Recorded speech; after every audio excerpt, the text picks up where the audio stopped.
예수님의 제자들을 공부하는 시간입니다. 오늘은 의심 많은 제자로 알려진 도마에 대해서 공부하려고 합니다.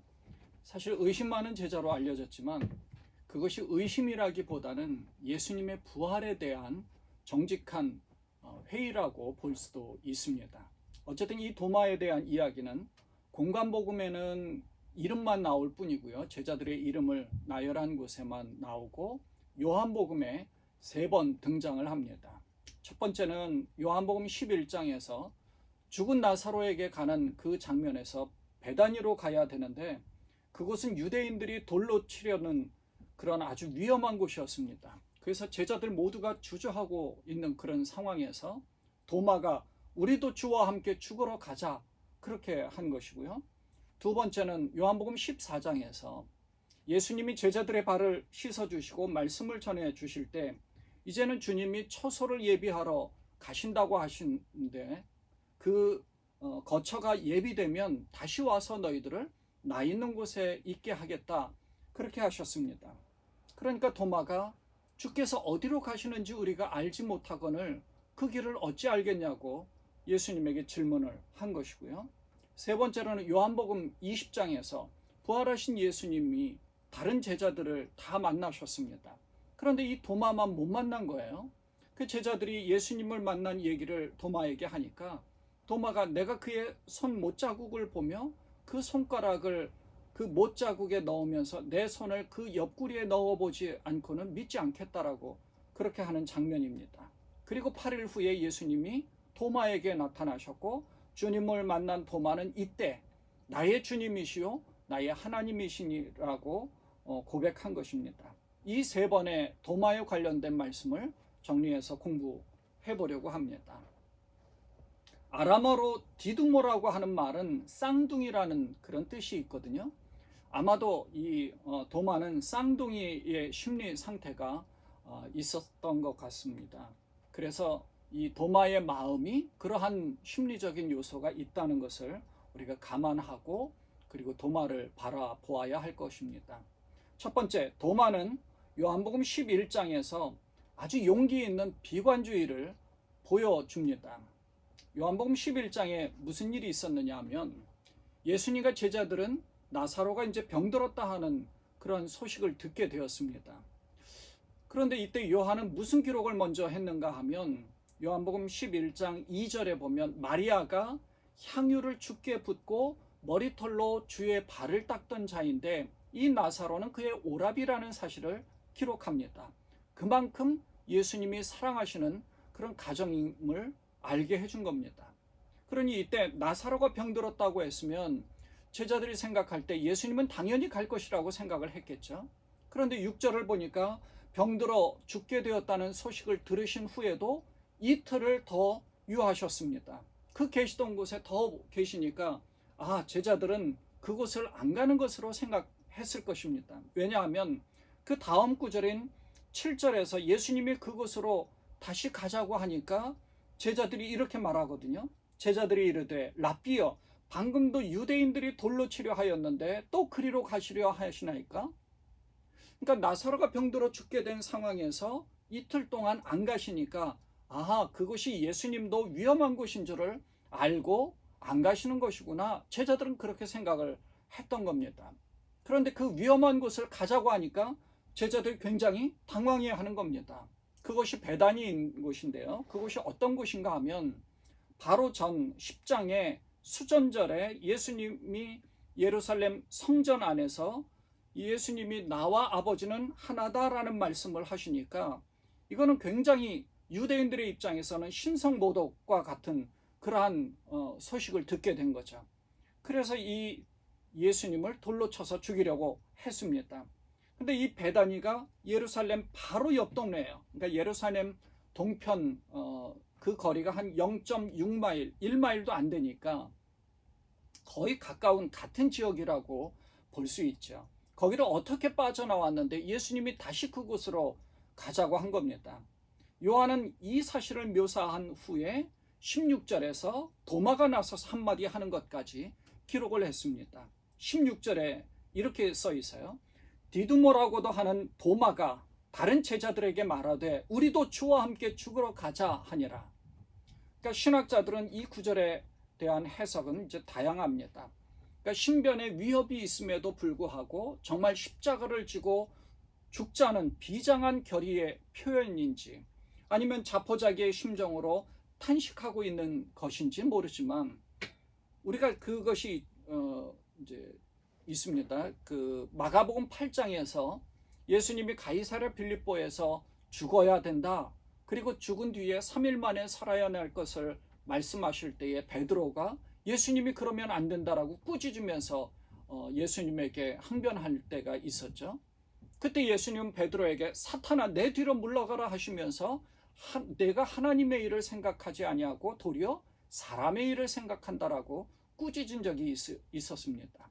그러면서 무슨 말씀을 해요? 누구든지 나를 따라오려거든 자기를 부인하고 자기 십자가를 지고 나를 따를 것이니라 라고 이렇게 말씀하셨습니다. 어쨌든 도마는 자기도 모르는 사이에 모든 제자들이 자기 십자가를 지고 순교하게 되는 것을 말한 셈이 된 겁니다. 물론 도마도 또 다른 모든 제자들도 자신들이 자기 십자가를 지고 순교하게 될 것은 상상도 못했을 것입니다. 어쨌든 도마의 이 주와 함께 죽으러 가자라는 이 말은 스승이신 예수님의 의지가 확고하신 것을 알고 비관적인 태도에서 한 말로 모든 다른 제자들이 정말 용기 있는 그 도마의 모습에 위축되었는지 다 같이 그곳으로 가게 되었다는 것입니다. 그것이 이제 도마의 모습이었고요. 두 번째로는 요한복음 14장에 나오는 질문이 있습니다. 그거는 정직한 회의론자의 그런 모습을 보여주거든요. 십자가를 지시기 전에 다락방의 모든 제자들과 예수님이 모여서 제자들의 발을 씻겨 주셨습니다. 세족식이 있었죠. 그리고 말씀으로 가르치시고 권면해 주셨습니다. 그때 예수님이 이런 말씀을 하셨습니다.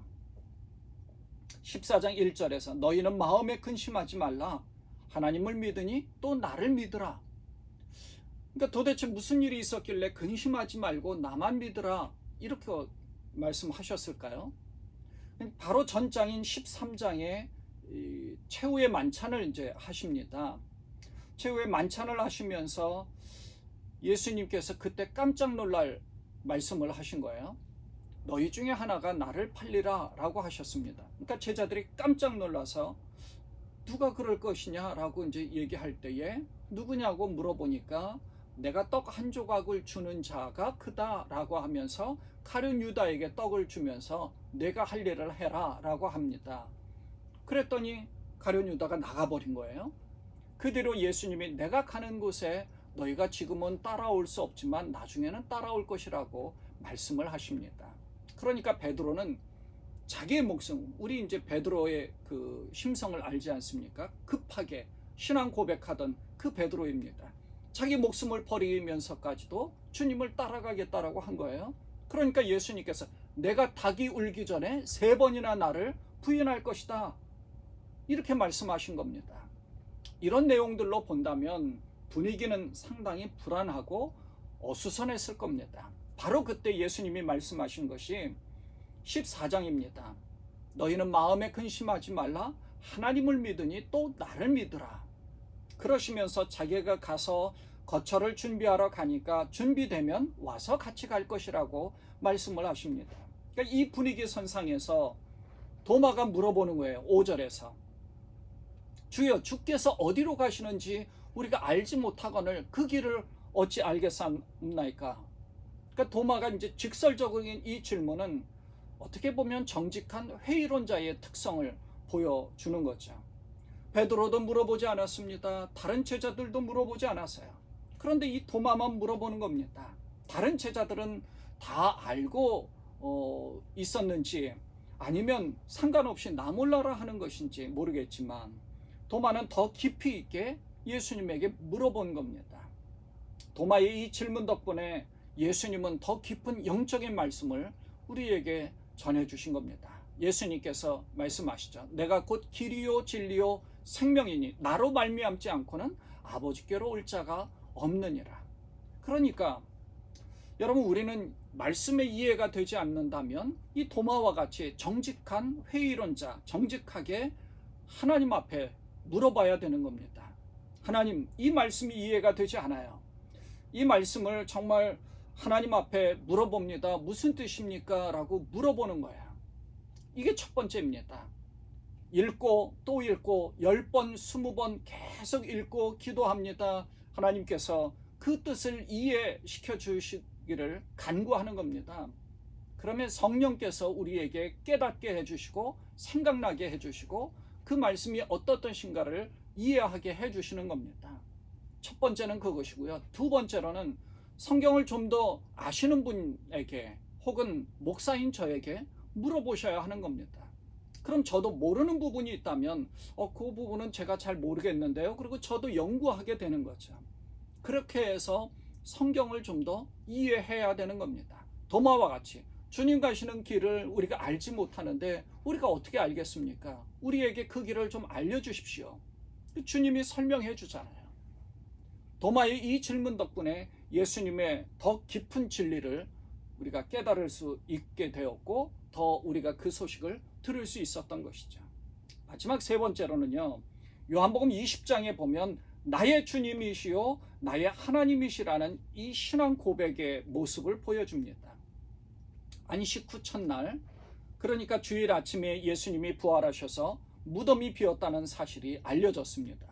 제자들은 다 어수선한 상황 가운데 모인 겁니다. 그리고 그날 저녁에 제자들이 모여 있는 곳에 예수님이 찾아오셨습니다.